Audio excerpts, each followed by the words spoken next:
কোনো রোজাদার ব্যক্তি সয়েম তার সিয়াম ভঙ্গ করার নিয়ত করলো, কিন্তু সে তখনও কোনো খানাপিনা খায়নি, তার সিয়াম কি ঠিক আছে নাকি ভেঙে গেছে? হ্যাঁ, এখন সে সাহারির সময় কিন্তু সাহারি খেয়ে সোম পালন করার জন্য কিন্তু সে নিয়ত করেছে। সূর্যাস্ত পর্যন্ত সে সিয়াম সাধনায় রত থাকবে।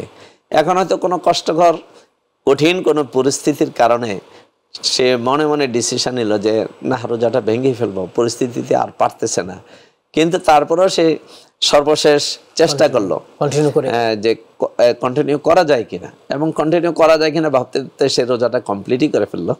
তো এই ক্ষেত্রে তার এই ধারণা বা এই চিন্তা ভাবনার কারণে তার ওই দিনের সোমটা মাকরু হবে, কিন্তু ভেঙে যাবে না। যেহেতু সে তো ভাঙে নাই, সেহেতু ভেঙে যাবে না। তবে এই ধরনের চিন্তা ভাবনা করা, এগুলা রোজা মাকরুহের কারণের মধ্যে পড়ে যায়।